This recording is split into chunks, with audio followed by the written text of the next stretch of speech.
let's do the intro first. Do the intro. Yeah, intro. Welcome back, Full Fledged Podcast.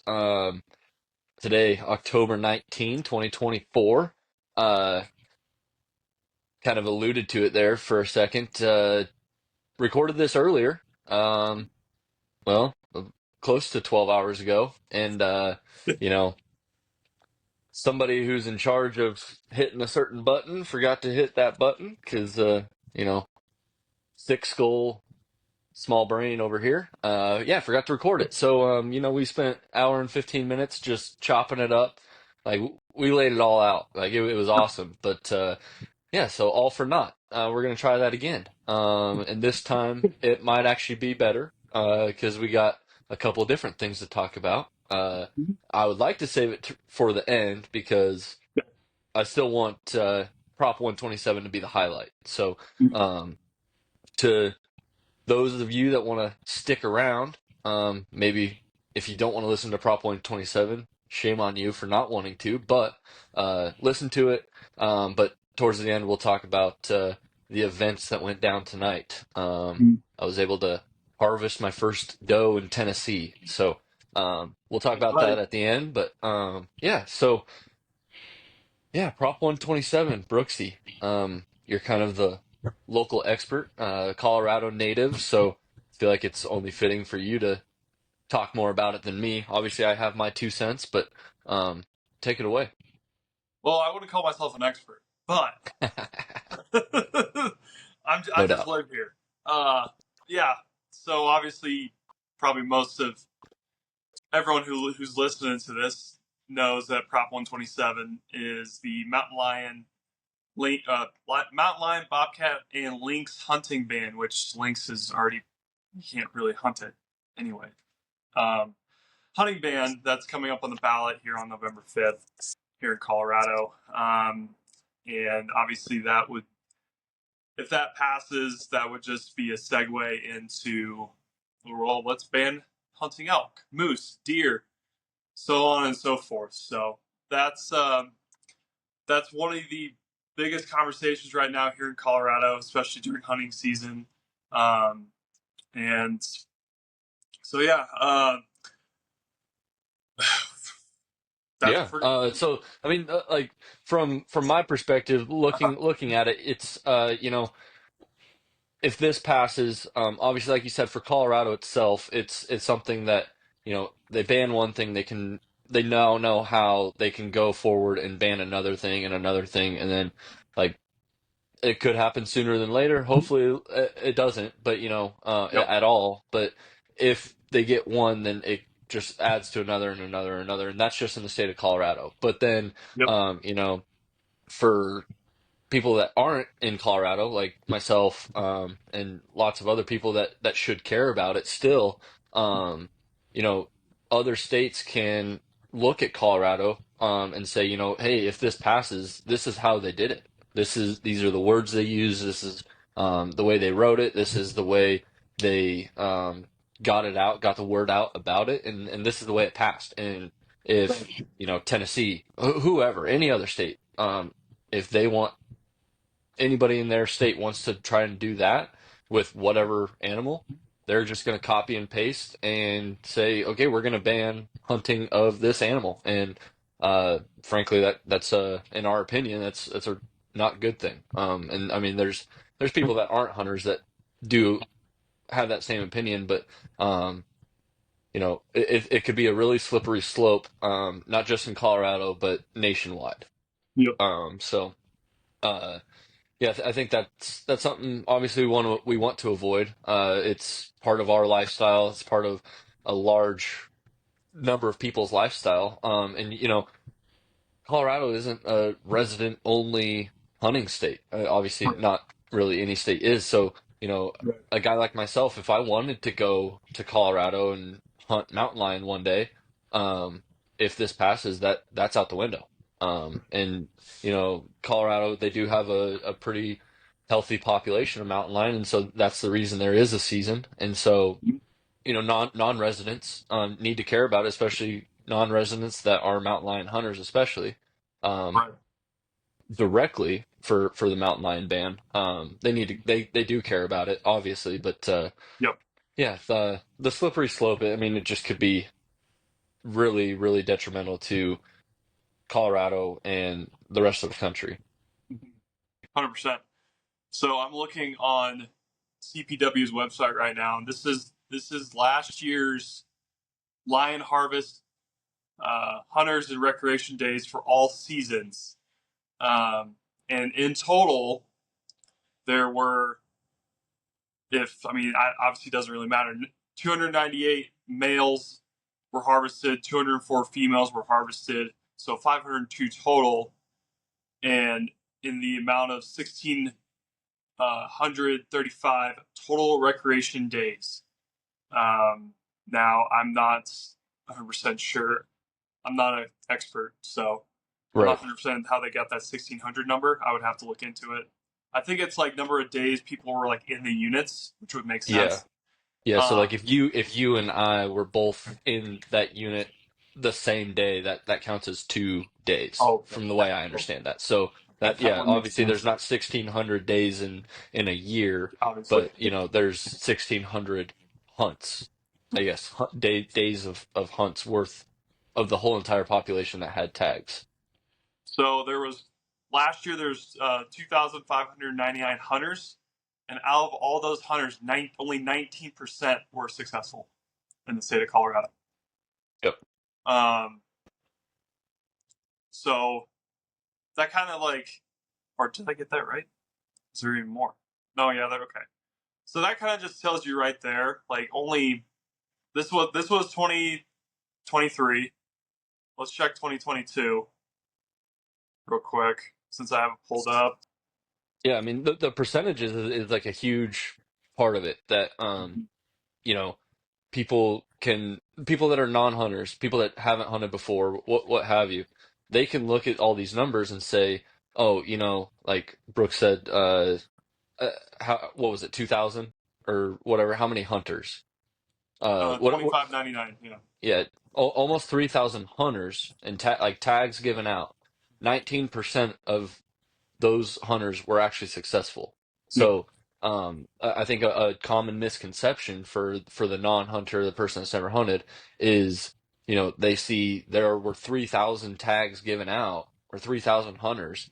That means there's 3,000 of that animal being harvested every year.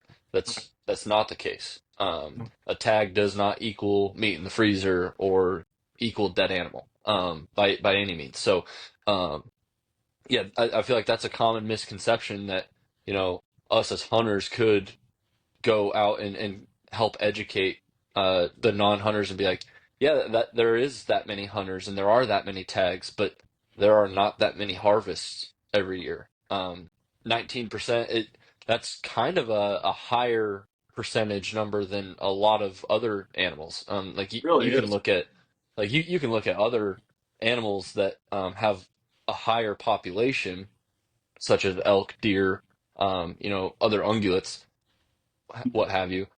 Their population is higher, and still the success rate is lower. Yep. So, it's just you have to look at the percentages and understand that a tag does not equal a harvest. So then going back, you got 22 pulled up, 2022. Yep. I got 2022 pulled up. So it's honestly all around the same between uh, 2019, 2020, 2021, 2022. It's pretty much you're sitting between 19 to 20% of hunters will be successful Yeah. in harvesting, and they're averaging about 500 harvests per year. Which in reality, if we didn't have those 500 per year, guess what that means? More That breeding. yeah, that population skyrockets. It's just gonna skyrocket, and Yeah. we can't have that here. And we talked about this earlier when we didn't record, but those you were telling the story about those kids in California who got attacked by the mountain lion in just an urban area, and Hmm. mountain lion hunting is banned out in California. Right. Yeah, for So sure. It's something where, when there's no way to manage the population, that population will get out of control.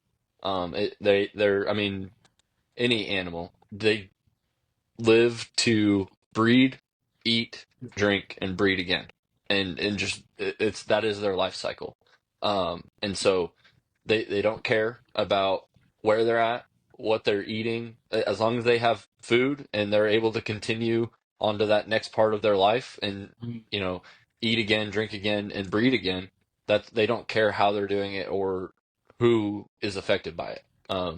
They don't have that conscience like humans do of like, oh, if I do this, that might hurt their feelings. So yeah, to make it the cut and dry quick version, yeah, these two kids out in or young adults, I guess they're 18 and the one was older than him, but these brothers, they go out and they're in suburban kind of urban area of California, and they're getting ready to go turkey hunting later in the year, like a couple weeks later. They go out on this hike maybe to scout, and they get to the trailhead, they walk up maybe within 200 yards. uh they get attacked by this mountain lion. Come to find out, it was a juvenile mountain lion, so he was not totally educated on everything going on. So he found this new area, and he's like, "Hey, target rich environment. There's a lot of potential food here." Well, so they get attacked. The older brother ends up dying, and so um, they're having the younger brother who survived the attack, their father, and then I believe it was their uncle. They were on the Meat Eater podcast talking about their story, and so they're explaining that this place was not middle of nowhere, up in the mountains, no cell service, nothing like that. They were in plenty of cell service. They had like neighborhoods within like a quarter mile, half mile. And come to find out, there was like families that found out this story, and they're like, just a day or two prior to this attack, my young elementary aged kids went on a bike ride by themselves. Like I wasn't there. They went on a bike ride down that same trail. And so they're like, I can't let my kids go on that trail anymore. I know that like that one mountain lion did get euthanized, but that doesn't mean he's the only mountain lion in the area. Right. He's not the only mountain lion getting educated on where he can find food or where he or she can find food. So, because their population has grown, they're finding them in places that they have never found them before, like LA. Like I mean, they're everywhere. Without getting too specific, they're everywhere, and it could become really scary there without any population management. So Right. that's where that's at. And so then to look back and say, okay, Colorado, now the ball's in your court. Do you want that scenario for you and your family to say 4 years from now, say this passes 4 years from now, your family is in that same situation. You have your kids go out and they're doing what they love to do and enjoy doing very much, and uh, they get attacked because there's just too many of them. Right. And God forbid something to that extent happens. And so it's like those are the things people have to weigh in on. Like, wow, that is a real thing. That's not a made up story at all. So yeah. But, Yeah. Well, I mean, right now where I live personally here in the Front Range, there's a lot of wildlife here, mhm, and a lot of deer, a lot of turkey. You'll get your occasional elk here and there, um, but you'll get your occasional bear because that'll just happen. But mhm, the more I think of it, the more I would not be surprised if we had a mountain lion stroll in here and there. There is just there it's there's too much wildlife here for a mountain lion not to come in here and figure, oh, this is kind of a nice area. It's kind of like away from kind of the city a little bit. mhm, There's a creek bed over here, and you could just hang out. So like, I personally I'm like I'm gonna carry when I when we go walk the dogs. Like, right. we should always carry no matter what, but still like.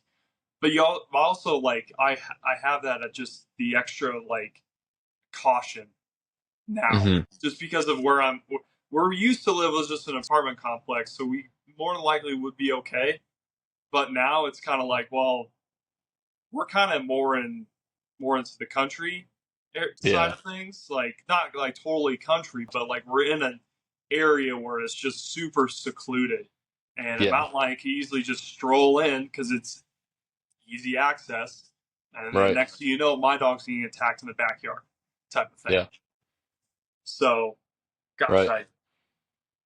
I hope that never happens, but it's just the Yeah. truth of what could potentially happen here in Colorado. But I will say, I have because I work up in Denver, coach baseball up in there, and I have only seen say vote no on Prop 127 signs. I have not seen a single sign saying to vote yes for it, That's which good. which is great because it's Right. shown like okay, people actually give a shit here, Yeah. and so that like there's massive signs down here on Highway 83 where I live, near where I live. Hmm. It's just massive signs. Vote no, Prop 127. Wildlife deserve better, or scientists, not activists, control wildlife. Blah blah blah.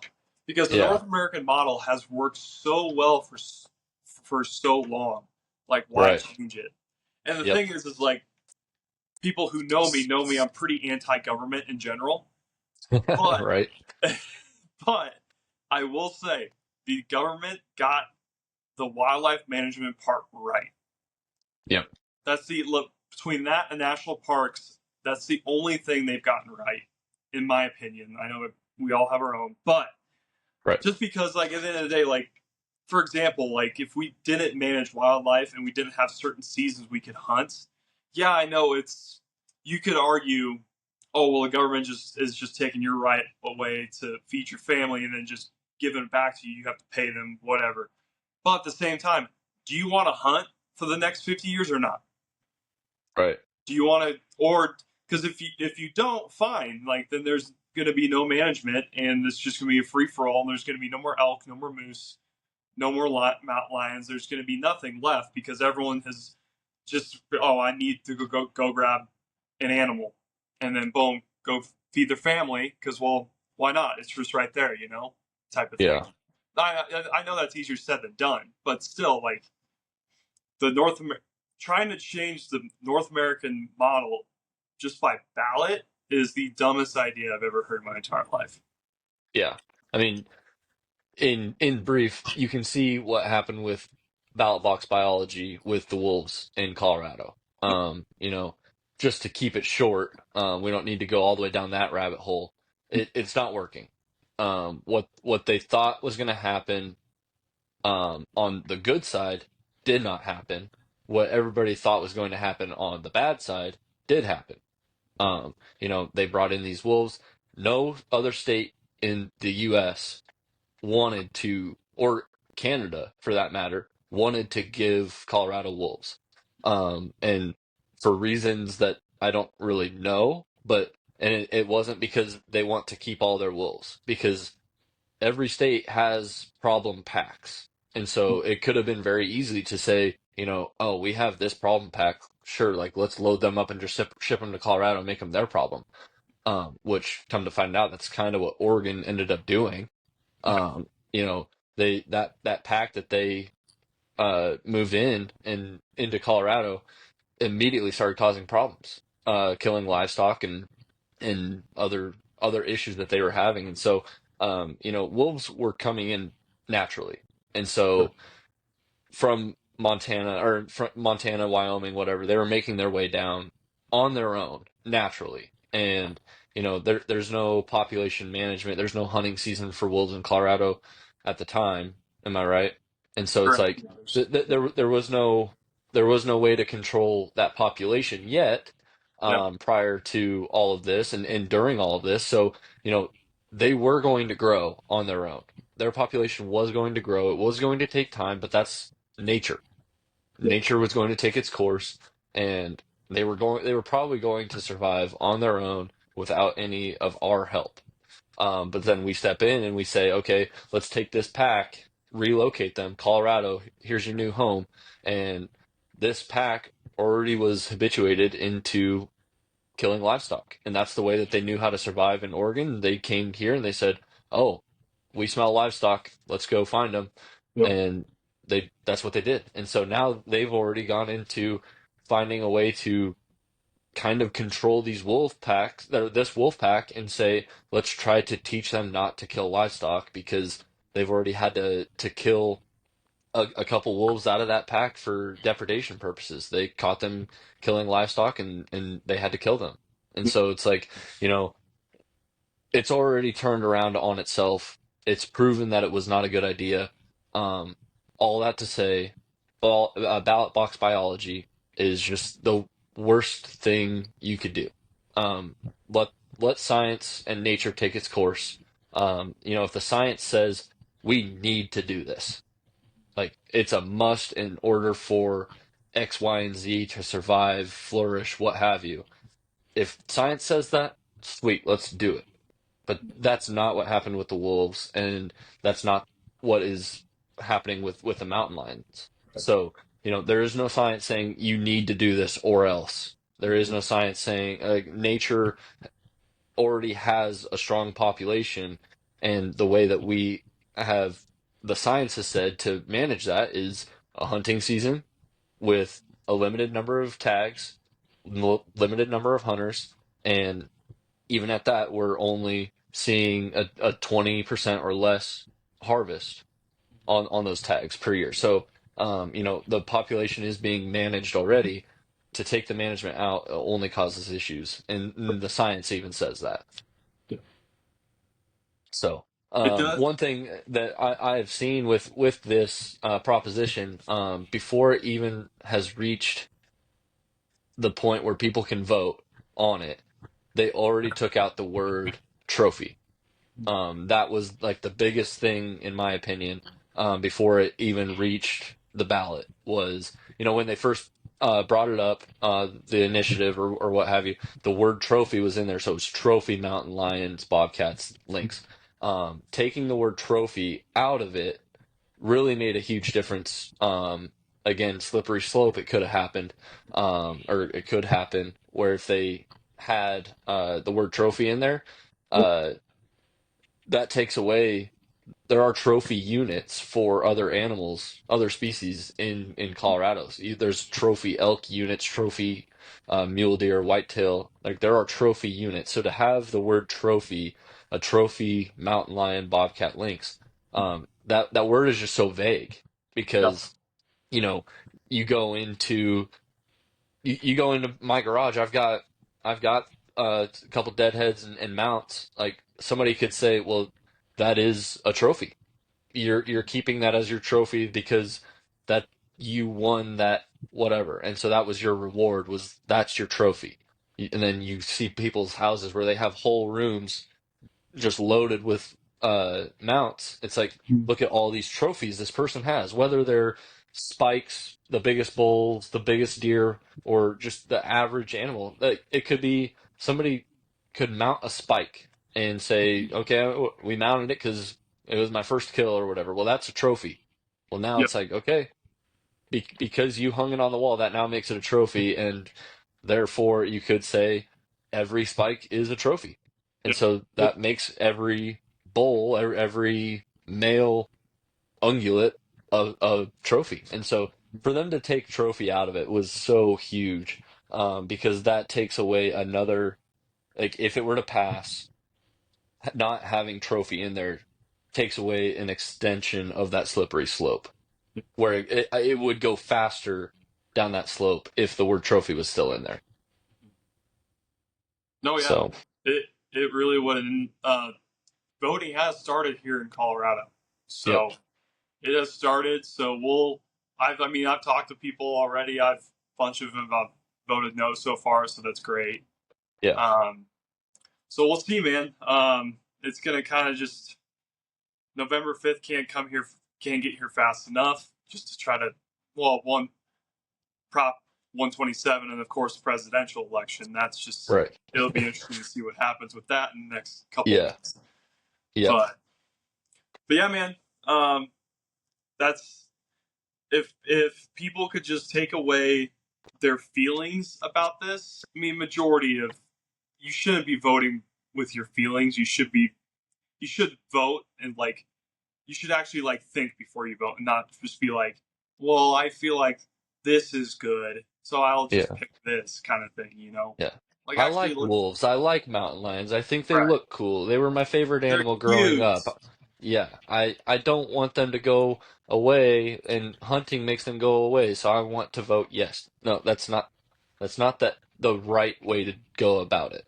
Now, if you feel that there's science supporting yes, okay, great, but there's not. None. So, yeah. So, no, I think you're nailing it there.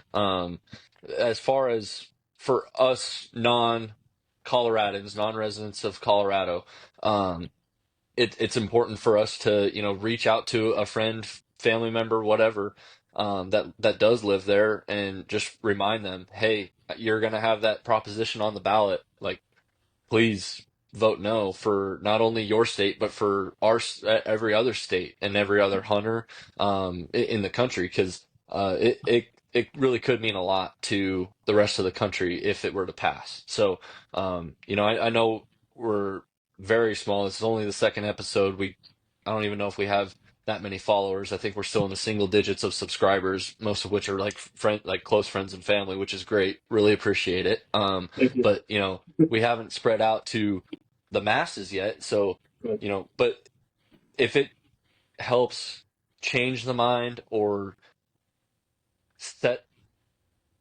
the knowledge in place for somebody that's able to vote there, and so that they understand why they should vote no, then at least one person, if that difference is made there, then I would be tickled to death, because every vote matters. And I think again it's also important to note, like, yeah, you could win by 51 to 49, and great, you win, but then that leaves doubt in the mind of, could it have, like, it could have passed. Like, what if Right. it would have? And then it gets re-proposed down the line. And it's like, we were close last time. All we have to do is make this little change and we could win. I think it's also really important to say, um, this probably really needs to win in a landslide Yep. by like 75-25 or what have you. Like, winning in a landslide would not only, you get the win of no on 127, but it also says not only no, but hell no. Like, Yep. that is not going to happen. We do not want that to happen. So, that's my stance on it. And so, yeah. Yeah, no, 100%. Like that I pray that's the case. It's just an absolute landslide and it's just a hey, nope, sorry, not happening in this state. And it would Yeah. just be a big FU to the politicians here in the state who want that ban to happen because they'll Hmm. realize like, okay, crap, we're gonna have to really try to dig deep here to even come close Right. to getting this to pass, type of thing. Which if it's a landslide victory on November 5th, we'll be fine. Yeah. So Yep. so Yeah. that's That's good. pray pray Pray, that it happens. vote, go vote, Go vote vote, no, 127. do it Even if you're or not not. in Colorado, go vote. Voting is important. It's your civic duty. Your vote matters, not only locally but nationally. So that's that's my 2 cents there as well. So, um, yeah, I think we covered that pretty well. Yeah, I think so. Earlier we talked about one thing, but things have changed. We got Things something change. something big to talk about here. So, um, Huge. huge, so big. Yeah, got a doe hanging in the garage, cooling and drying as Yeah, we buddy. speak. So, yeah, super exciting. It was a sigh of relief when you know I'll get to the story, but when I knew it was all said and done, it was like, finally. Like, Yeah. it's been like 3 years since I harvested a buck in Kansas. First public land archery. well, first public land archery, and first one in Tennessee. So, uh, finally after a year of plus of hunting here, a season plus of hunting here, finally got one down. Um, Good to break the ice, meat in the freezer, feed the family, like the important things. So, yeah, super excited. But Rats, dude. yeah, thank Big you. time. So, I guess obviously I filmed. Let's see. I mean, I did my classic car intro on the way there. And then I would mix it up a little bit. I have an old GoPro that I like strapped into my backpack, and I was doing like an over the shoulder angle as I was walking in, just get some like B-reel or whatever, Yeah. just to fill some time, fill some space. So I was doing that, and then I was like halfway, three-fourths of the way in, and Tanner sends me a text. He goes, "I just shot a doe." And he sends like six texts in a row, the classic, like super amped, excited, nervous, whatever. And he told me, he goes, "I'm freaking out." And so I'm like, this is his first archery kill ever. And so it's like, I have been there. I understand. Like, and so I call him immediately. I'm like, I don't care if there's deer around, like if I spook, whatever, like I need to call him and like try to help settle him down. I don't Yeah. know if it helped that much, but I think it did. But, give him the call. All right, tell me what you know. And he's like, "Daughter sounded good, felt really good. Like I was on her where I wanted to, but my sight was set for 30." He's a single pin guy, so single pin with the Okay. slider. He had it set at 30. I don't know if he meant to do that or what. Anyways, it was at 30, and he's like, I I had it where I wanted it, but like then I realized that my pin was at 30 after I shot, so it might be a tick high. It's like it's okay. Like how close was it? Oh, she was 8 yards. I'm like, he's like, how big is that? I'm like, if she's at 8 yards, like you're talking about a matter of a couple inches at most. You're okay. So talking through it, and I'm like, here's what I'm gonna do. I was gonna go to a different spot, but I'm gonna come help you. Just stay in the tree. She needs time. All right, cool. So I get to his tree. His arrow's in the ground, so he had a full pass through. Yep. He couldn't see his arrow, and so he's like, I don't know where the arrow's at, and it's right there. And I'm like, right there. Well, just the angle that he was at, 8 yards, like he just couldn't see it. It was covered in blood. So really good. That's why he couldn't see it. So I was like, yeah, no, it's good blood. It's good blood. You're all right. So he's like, okay, okay. I was like, so you shot it good, and he's like, oh, I heard it crash. I'm like, okay, cool. You heard it crash. You know which way it went. Okay, yeah, it went this way. So, all right. Well, I would like to try to kill a deer myself. Do you feel good about tracking it yourself? And I'm just going to take your tree because if one doe is coming by here, I'm hoping there's going to be another. He's like, yeah, yeah. So he left his sticks, left his platform because he's a saddle hunter too. So he gets himself down, and I just take his sticks and platform. I just climb up there and use all of his setup, and um, not I don't even get strapped in all the way up at the top, and he sends me a text, "Found her, perfect shot, like great." I'm like, awesome, man, that's sweet. So, do you need any help? If you do, let me know in like 4 hours because I'm not getting down. So he's like, no, I got it. So he starts dragging or whatever, and I'm sitting there and I'm thinking, okay, whatever. Well, I can like see him. He's only like 50 yards away. So she did not go far. It was a great shot. Super happy for him in so many different ways. So there's a whole story behind it. Like, we scouted our asses off this summer, and this was one of the spots we scouted. And so it was just like, it was good for not only him, but now myself for it all to come together of like, the work we put in was worth it. And so, I can see him. He's kind of walking back and forth, trying to figure out the best way to drag this doe out, this and that. And so, he's making a bunch of noise. I'm like, is my hunt gonna be kind of not ruined, but like, are my chances diminishing the more he's hanging out? And I'm not trying to like push him out, but I'm like, I kind of wish he'd hurry up a little bit because what if there's another deer coming in? Well, Right. he finally gets out of there, and um, you know, I'm sitting hanging out. There's just rustling noise everywhere. There's squirrels. There might have been some more deer. I just can't tell. And I'm always looking, like I hear a rustle. Where is it? Oh, no. Okay, that's a squirrel. That's for sure a squirrel. Well, I can't tell what that one was. And then finally, it was like there was one right behind my tree, but there was a bunch of trees below it that had like good cover, so I like nothing could see up to me. I couldn't hardly see through the leaves underneath on that side. And so I'm looking around, peeking, couldn't see anything. Then it rustles again.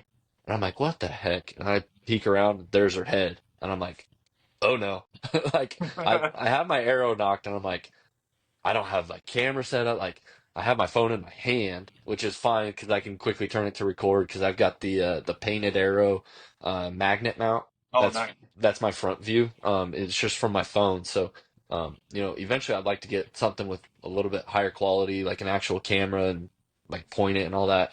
Get that type of setup. But it's I think it's plenty good for now. I haven't looked at the footage yet, so to be determined on the quality, but flip it to record, put it on the magnet.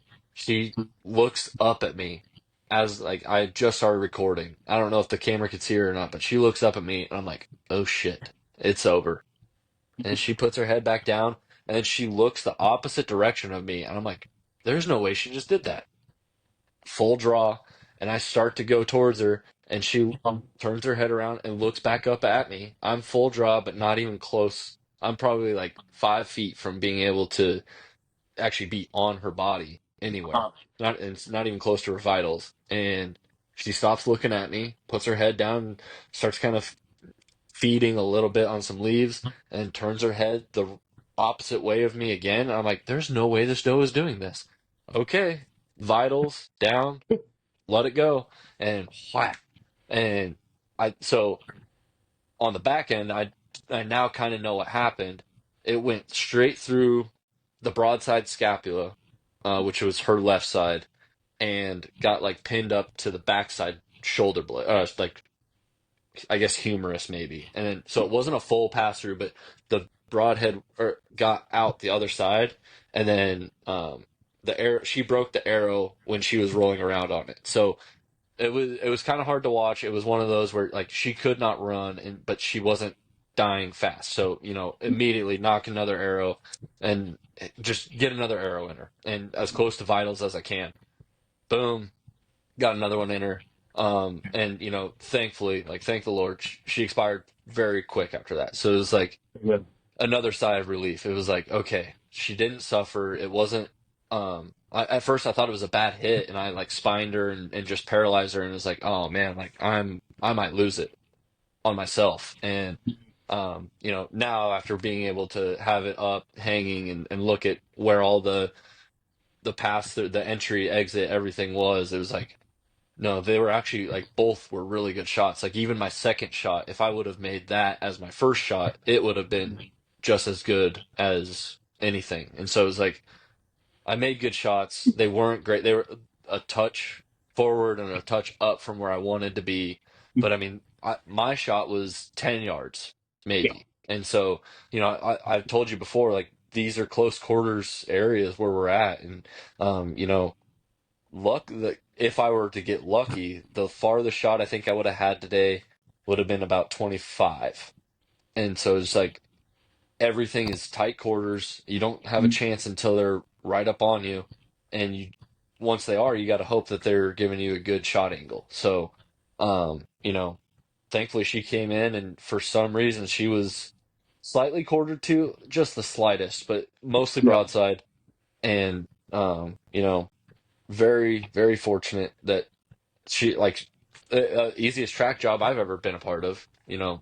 She was down right like where she stood, she fell, and within like seconds she was dead. So very thankful for that. And so uh, then from there, I mean, it was a drag party. So Tanner, I give Tanner a call, and he's like, "What's up?" I'm like, "Hey, you ready to drag another one?" And he's like, "No, you're kidding." And I'm like, "Nope, I'm looking at her right now." And he's like, "No way." I'm like, "Yep."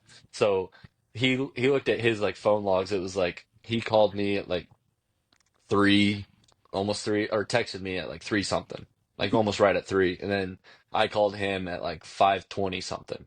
And so it was like not even 2.5 hours between his doe going down and my doe going down. We had two dead does out of the same tree the same night, so it was like that's pretty sweet. Pretty Kind of awesome. funny. And so he came back. He had his like half of the way to the truck, and he's like, "All right, I'll come help you drag yours." And so we got mine, caught up to his, and then his girlfriend came and um, carried the lamps for us or whatever for us to carry him out the rest of the way, and we got him gutted and carried out and all that. And so he's got his hanging at his house, and mine's hanging here. So yeah, pretty Heck yeah, exciting. dude. That's an epic night right there. Yeah, yeah. No, then I mean, I was talking to my wife, and you know, all the thoughts that were going through my head of, in that first arrow, I didn't see it pass through, and I'm pretty sure I haven't looked back, but I'm pretty sure the light and knock did work, and it got buried, and then I didn't see it out of the doe, and so I was like, I didn't get a pass through, which I know I didn't because um the back half of the arrow was still in her, um, and it like broke off inside her, and so it was like I didn't get a pass through. Why did I not get a pass through? Is it because I spined her? Is it because I like what happened? Well, scapula is not the thickest bone, but it does a pretty good job of stopping arrows, and then to go through and then hit another bone on the backside of the deer. You know, we had talked a little bit about it before on our arrows and bow setups. I just don't think my arrow is heavy enough to have a full pass through at that angle. And so, that's something I thought about. I wanted to do it before this season, but I was like, I feel good about it. I added some weight, a little bit of weight from last year. And then I got the new Iron Will, well, not new now, but new to me, uh, Iron Will single bevels. And it's like, single bevels do a great job cutting bone, breaking bone, like all that stuff. And good, sharp broadheads, they're going to do the job. And it's like, okay, well, not having the pass through, it just like, it made me freak out a little bit. Like, one, it wasn't the best shot placement. Like, it wasn't bad. It obviously was good. I was on the shoulder, hit the vitals, all that good stuff. But it was like, Right. my arrow just was not heavy enough to get a full pass through where in the situation I was in. And the situation I was in was the one I knew I was going to be in, where I'm gonna have to make possibly a not perfect angled shot on the best opportunity I can take. And so it's Right. like, everybody wants to have that debate, but the science of that says, heavier arrows do a better job passing through. The ranch fairy is huge on that, and that's a huge rabbit hole that you can dive down. But long and short of it is, my arrow whole setup is 465 grains, and that's at least 100 grains too short, in my opinion, now. Especially now, having seen that I did not get the full pass through on the first arrow.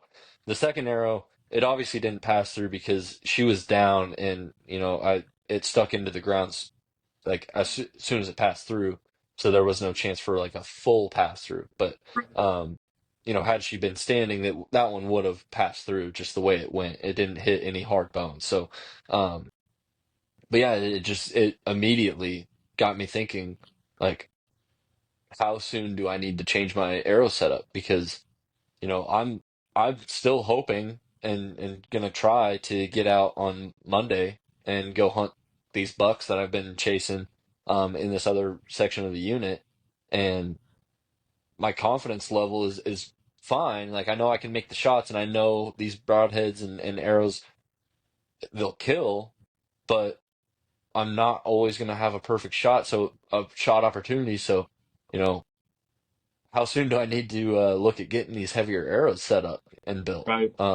So I feel like I said, I think and feel I'm still in a good enough spot with these arrows that I'll be able to make do on the rest of the year. But it's for sure next season, like I'm gonna be 550 to 650 for whitetail, especially public land. Like in these woods, I just have such close quarters shots that distance doesn't matter. Like the long distance, like it doesn't. I don't have a 65-yard opportunity where time to target really matters that much. I'm not shooting through the woods at a big elk at 45 yards where, I need to worry about my trajectory. Like I've got 20 yards or less, very flat trajectory from a tree, almost no matter what. Like if it's going to hit a limb, it's going to hit a limb at a 350 grain arrow or a 750 grain arrow. Like there's no difference in trajectory that big where I'm hunting. So it's like I may as well do what's going to be best, and what's going to be best is a heavier arrow setup. And I'm probably going to switch up my broadheads. They did a great job. Like they did what they were supposed to do. Um, but I'm gonna switch up my broadheads to another single bevel, probably a longer one, heavier one, obviously too. That's another easy way to add weight, just having a heavier broadhead. So, um, yeah, that's kind of the thought process, immediate reaction, for myself.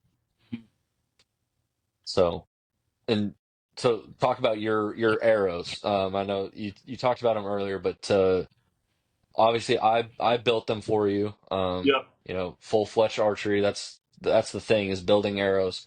Um, so people are gonna be like, well, you should have no excuse. Why didn't you build your own arrows? Well, I did build these arrows. They just are not as heavy as I really, really want them. And I was Still learning. lazy, whatever. Whatever you want to say. I didn't build the heavier arrow. I'm Mhm. going to. I just haven't. Yep. You're still So your learning. arrows. And here's well, this is one of the ones you built me. Um, and it was, I believe this is like what, like 530 or something like that. Hmm. Which is still good enough for an elk. It's Oh yeah. a sorry, I need to get more lights down here in the basement. I can't read, but this is a 300 spine uh, Victory V Force. Yep. It's the V6 model uh, with three vanes from, sorry, cannot read, Max Hunter. Yep. The And then AAEs.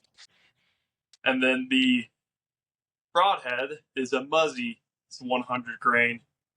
Um, Yep. so I personally like this setup. You were talking earlier about the four vane setup, and I honestly might want to try that out Yeah. for sure. Because I've been seeing more people shoot that, and I was like, huh.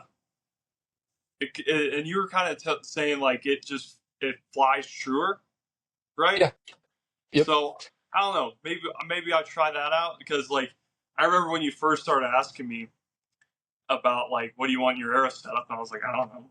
I don't know. Right. I don't know jack shit. Yeah. I, Yeah. I wanted to give you as basic of a setup as you could get, but still a little bit heavier than, you can go to the store, Bass Pro, whatever.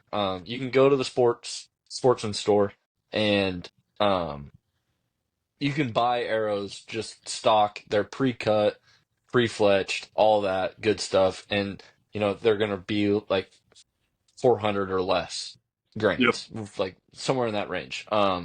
And it's just gonna be as stock as it gets. I wanted to give you as close to that with a little bit of extra weight because of what I do know and understand about penetration and all that good stuff. And what you're hunting and all those things being important. So I wanted to give you as close to a stock setup, especially with the three veins, because like you said, you don't know. You've never shot like at that point. It was like you never really shot before, other than the arrows that like your father-in-law had already set up, and it was like, well, Right. in this old bow with these old arrows, that's just what I've been shooting. So like that's what it is. So it's like, all right, we'll go kind of as Wonder Bread, white bread, simple, basic setup as possible, just a little bit heavier. And so that was the basis there. But like you said, you're learning, understanding more. And so yeah, I went with a four fletch setup this year. Now that I'm filming, it's a little bit easier to see the fletchings. I am running a lighted knock, so that also helps, Yep. obviously, just to be able to visually track where that arrow's going. So visually, myself, I wasn't looking through the camera. That would have been very dumb. But visually, I let that arrow go. and I immediately saw the white before I even saw the green of that knock. And so it was like having that bright white fletching, four of them. It was just like a white blob flying, and then with a green dot in that white blob. It was like I can really see where that's going, and I saw it go in, and I immediately knew, okay, that's a little bit. It looked a little bit higher than I wanted. Right. Um, but I knew that that's the biggest thing is I got that an instant immediate feedback of that's where my arrow hit. I know what to expect. It like had she not done what she did where she just fell instantly because she broke both shoulders essentially is what happened. So she couldn't run. And Right. so had she not fallen and was able to run, I would have known like okay, this is what I can expect. I had a slightly high hit. It might need more time because if anything, I hit the top of the lungs. And so whether or not I hit the lungs, I don't know, or wouldn't have known. Um, and it would have been like, okay, it would have been slightly high. I would have had the film to go back on and be like, okay, this is actually exactly where it hit. But, instant feedback visually, I knew that's where it hit. And so that for me, that's why I went with it this year. Um, it does the four fletches does help with arrow flight. Just one more uh, piece to just keep the flight true. Three yours, mine, they're run at max helical. So it just that's the vanes are offset, so they're not straight on the arrow. You have your arrow. When they come stock, typically they're set up. They're just the three where it's like straight on top, and then the other two at that equal angles there. Right. This one it's set up on the equal angles, but it's also offset. So you have the arrow and it's like left to right, and it follows the curvature of the arrow. So yeah, they're not set on there straight, but it helps to get the rotation of the arrow going sooner, and so it helps the arrow flight stay more true in flight. So Okay. having three of them, great. Having four of them, I guess you could say even better. It does create more drag, so it's a little bit slower, and obviously having one more fletching on the back, it adds a little bit weight on the back. So it influences your FOC, which is important when it comes to penetration. Um, my FOC is fine. I guess going back to why I didn't get a full pass through, my FOC I believe is in like the 15% range, which is kind of where you want to be. So, that wasn't the issue. I think it was purely arrow weight. It did not have enough momentum to break through scapula, get through the body cavity, and then break out the other side completely because with hitting another bone on the other side. So I think that's why I didn't get the pass through was just purely weight because everything else was right. My broadheads were sharp, single bevel, 15%. I think it's roughly 15% FOC. Um, everything was right except for the arrow weight. I think that's what it boiled down to. And like I said, I'm very thankful and grateful that I was able to find it. Obviously, it was very easy to find because it was right there. But had it not been in that situation, I'm just very thankful I was able to find it with that situation. So, because I've watched plenty of YouTube videos and other videos of guys, they hit and stick and they don't get great penetrate like that. That arrow's sticking out halfway, half the length of that arrow is still sticking out, and that deer's running off. It's like that's a sickening feeling. And Yep. even though like I couldn't see my arrow because it was buried in her. The fact that I didn't see my arrow behind her, that gave me such a similar feeling of like, oh crap, what's about to happen? Right. And this is all within milliseconds. All of these thoughts happened of like, I hit her, I don't see my arrow, I don't like, is she about to run and take off?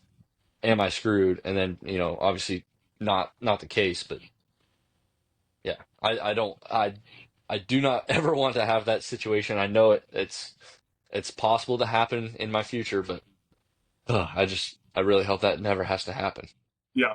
Oh yeah, that's every hunter's worst nightmare. Yeah, a bad hit, and it's Yeah. just sickening feeling.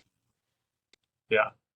I'm I'm waiting to finally shoot at my first animal, and Yeah. I don't know how I'm gonna react to it. Yeah. I hope I'm one of your first phone calls because I don't know, Oh yeah.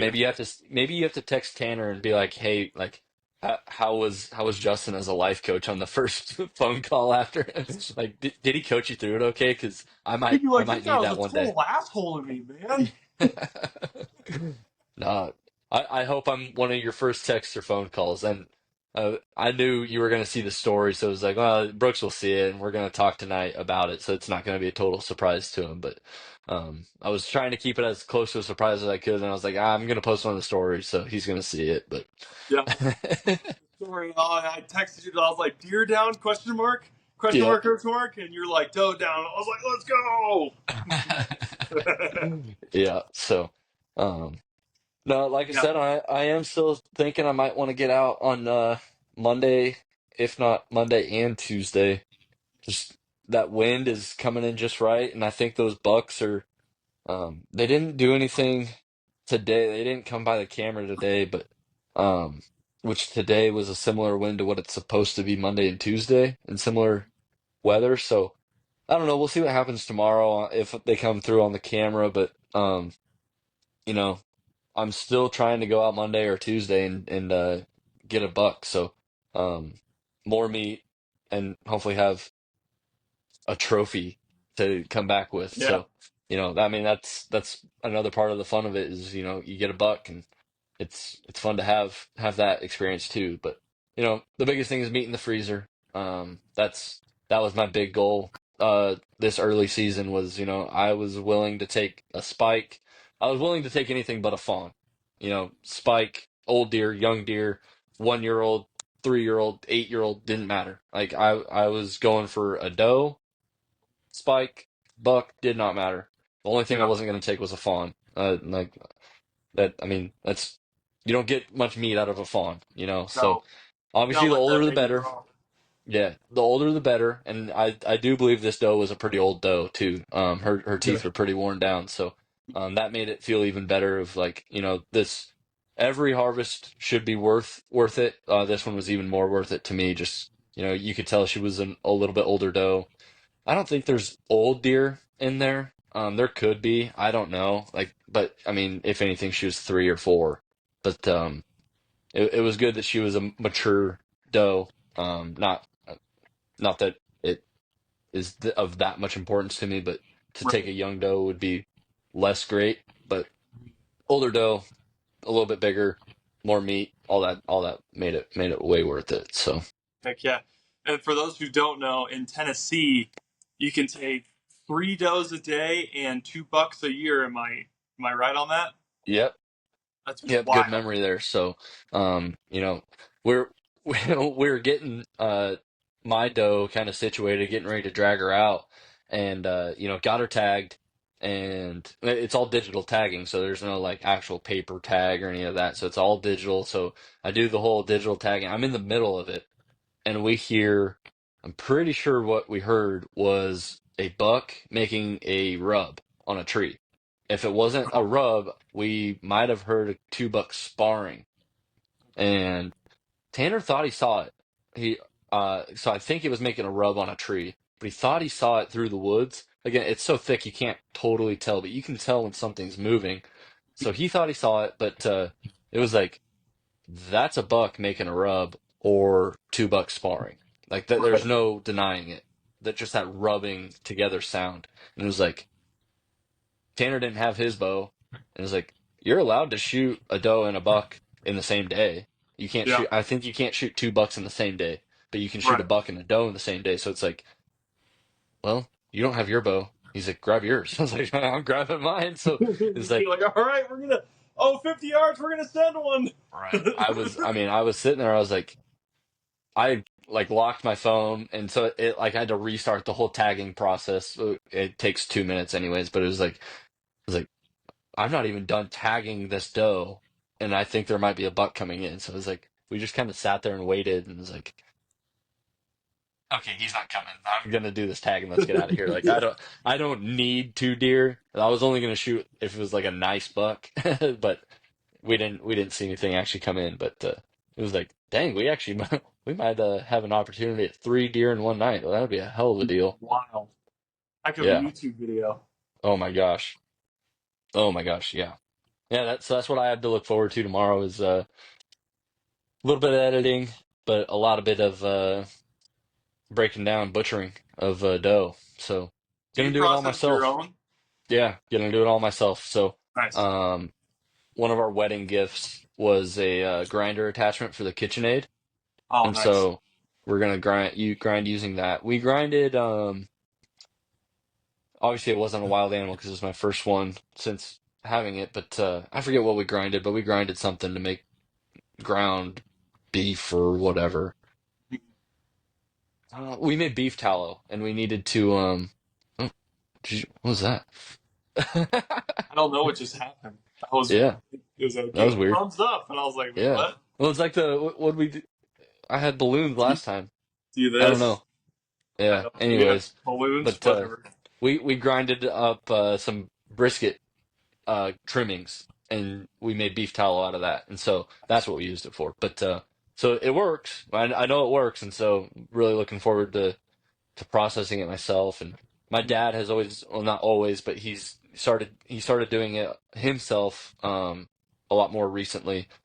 His last like 4 or 5 deer, I think, that he's gotten, he's processed himself. And so, I've already FaceTimed him once and called him twice and been like, all right, I'm doing this. Like, do I need to do that? Like, what should I do with this? And he's already sent me recipes, and so it's like, yeah, I'm eager to do it. A little bit nervous because I don't want to screw it up, but worst case scenario, I cut something off that I wasn't supposed to, as far as like for a steak or something, and just throw it in the grind pile and just make more sausage out of it or burger or Oh, yeah. whatever. So when in doubt, grind it out. That's what she said. Oh. Sorry. Uh, keep it light around here. We're not too serious. Not too serious. Not serious at all. No. But yeah, so that's kind of where we're at. I mean, and we didn't do it earlier, but I'll do it now. The rut report around here, it's not really any different. We're not seeing different activity, or at least I'm not, from what I've been seeing the last like couple weeks. We're, I mean, we still got bucks hanging out with bucks and does with does. I've seen bucks in doe bedding areas on camera. Like obviously that's where my camera is at, is right on the edge of a doe bed, and so the bucks are coming in there, but they're not fighting. They're obviously not in the rut. They're still like pre rut, so it's like there's really no like rut activity aside from a few rubs, a couple spars that maybe could be happening, but it's not fighting. And the rubs aren't aggressive rubs. They're just I think they're still kind of polishing off from having velvet. So I think that's more of what's happening as opposed to any sort of aggressive behavior. So a lot of scrapes. We saw. I think we walked through 2 or 3 scrapes on our way out with my deer. Tanner saw a couple others. Well, he was in there before he got set up, so they're active, but they're not actively in pre-rut or anything like that. So, um, what do you got anything coming up the next week or two? No Nope. hunts, no, just Nothing. working out, hanging out, doing your thing. Working out, hanging out, working, and gonna try to get back on the range with my bow. That's for Yep. sure. That's always Get out good. to the 3D range, and soon enough, it's gonna be freaking daylight savings is gonna end, and Really cold 4:45 is gonna be our sunset. It's gonna suck. I'm gonna hate it for about 4 months, and then it's gonna be back to normal again. But Yep. so I'm gonna Yep. try.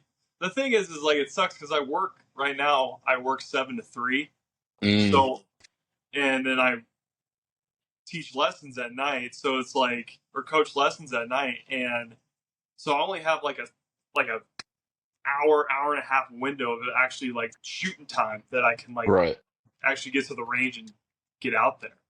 Yeah. So definitely try to take advantage of weekends, like try to get there in the mornings on the weekends, or like a couple of weekdays. Just try to get there straight after work once the light. Yeah. And I mean, it's gonna get colder here. It's gonna get snow is gonna be coming here, flying here soon enough. Today it was supposed to snow, but it never did. It got up to Mm. like 63. It was really windy, but yeah, no. There's a bunch of deer hanging out with all the bucks are with their ladies right now here in the neighborhood. Yeah. It's fun to watch. I got a couple photos I'll have to send you, Nice. Oh yeah. but no, When are not you no. getting the rifle out? Are you gonna do tactical games this next year, or I what's will. that looking like? So I'm gonna go volunteer at nationals this year in a month in November, Cool. which is down in Austin, Texas, at the Staccato Ranch, which would be sick. Nice. And the with volunteering, you get a free entry into next year's games, which is Oh, sweet. super nice because it's like I have honestly. Let's look at the cost now because last year was like 385 for entry. Mm. Um, Yeah. So but volunteering is big time. yeah, so let's see. So it's Had to crack another Diet Dr Pepper. heck yeah, competitor registration. So let's see, log in. So if I wanted So to you, sign up next year, okay, so it's 387 still next year. That's good. yeah, They didn't up the price, that's good. which is big time. Um, so uh, there's oh man, I don't know which one I want to do next year because I want to. There's the one in Phoenix I want to do. So here, let me go back to it. This. Yeah. So So I'll next talk a year, little bit. uh, You're doing tactical games, Mountain Archery Fest. What's the other one? uh, Western Hunt Fest, and then Western Hunt Fest. Total Archery Challenge. Right. Definitely. So Western Hunt Fest is going to be the main one I do. I'll probably just get to one Mountain Archery Fest and then one TAC. Yep. Um, but I'm still waiting for the Western Hunt Fest schedule to come out. They did 4 events this year. Yep. One in Raton, one in Grand Junction, one in Colorado Springs, and then the last one in Bailey for the championship, Bailey, Mhm. Colorado. Um, so it's all local, which is nice. But I don't Right. know exactly how they're going to do it this year because they Right. were supposed to go to Reno last year, but there wasn't many people signed up, so they had to cancel. Ah.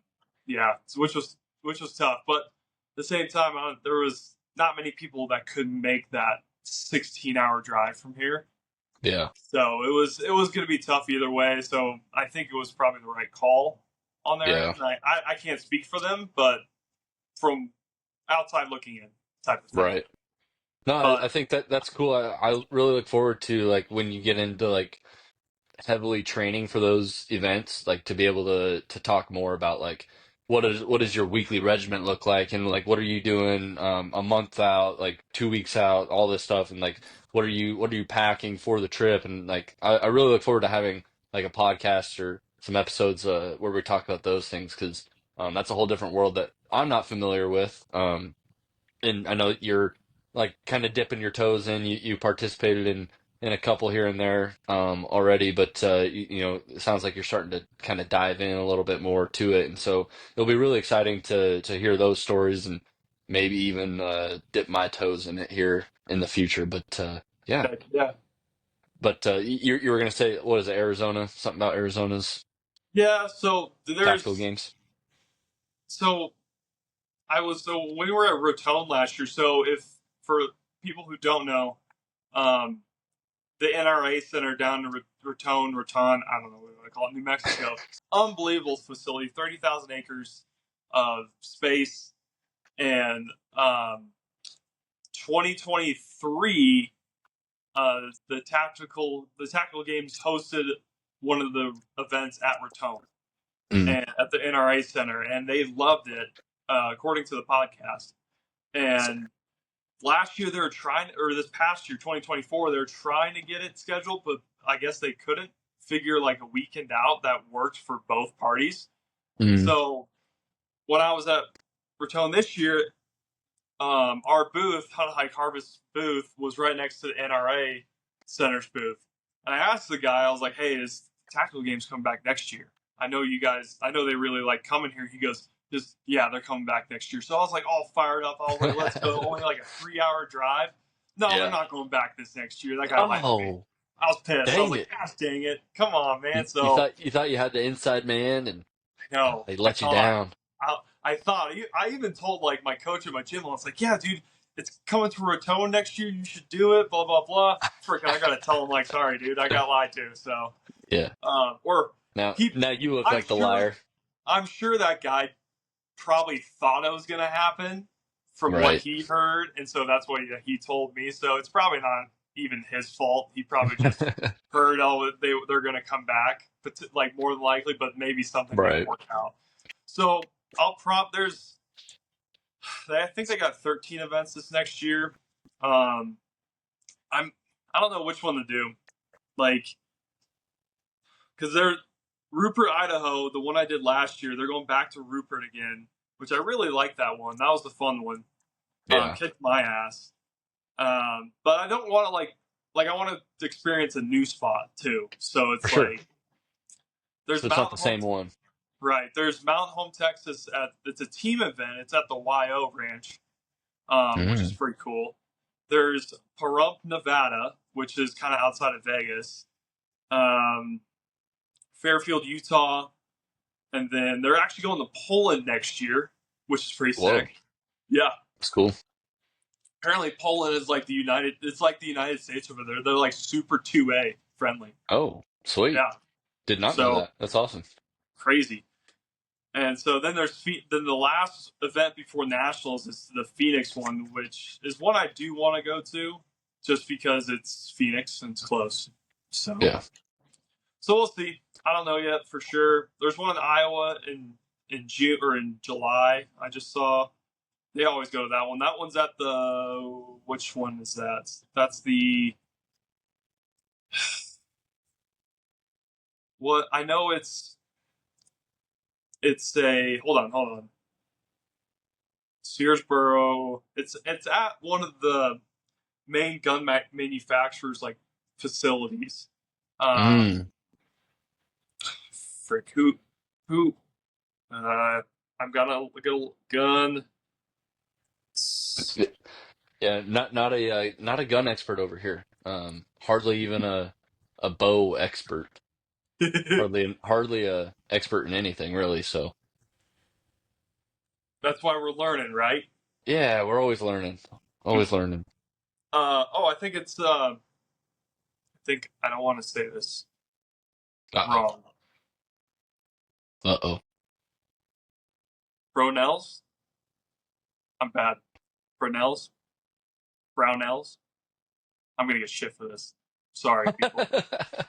Like, I'm Yeah, I just don't know. getting into all this stuff. If like Justin and I both played baseball growing up, so it's yeah. Um. Anyways, so I don't know. I might do that event. We'll see. But Yeah. so yeah, that's kind of the plan for now. Just gonna hit the gym, shoot my bow a lot, try to get to the range as much. I will say that's the one thing I love about archery over guns. I love Yeah. guns, but archery is great because I can just be in my basement and shoot my bow and not Yep. have to worry about it. I don't have to go out to a range. Like obviously, it's great to go out to the 3D course. I love that, Yeah. Get but some more realistic practice in. yeah, but I can set up in my backyard and actually shoot the bow, unlike a gun where I actually have to go to a range, do Yeah. all this stuff, and it's just all this extra work. When with a bow, I can just be like, oh, I'm just gonna shoot in my backyard today and just call it good. Just try to get Yeah. 20 arrows shot, call it good for the day, come Right. back in, do it the next day, kind of thing. Yeah. So yeah, that's one thing I like about the old archery. Oh, there she is There she is. in the flesh. Beautiful. Yeah, I think next podcast we'll unless something else crazy happens. I think our next focus of next episode we'll probably talk gear and talk a lot about our bows and we'll have a little bit better list. I wasn't as prepared as I thought I was going to be talking about my bow, I need to like make a list of like what parts I have here, there, and everywhere. So we'll Need do a the gear. list too. Yeah, we'll do the gear talk probably next episode. We'll see. It all depends on kind of what happens over the next few days and when we decide to record our next one. But hopefully have we're planning on still having our next episode come out next week. Weekly podcast until something else happens where either one or both of us are too busy to do it, and maybe it'll be every other week occasionally. But yeah, we'll try to have one a week still, and yeah, Heck yeah.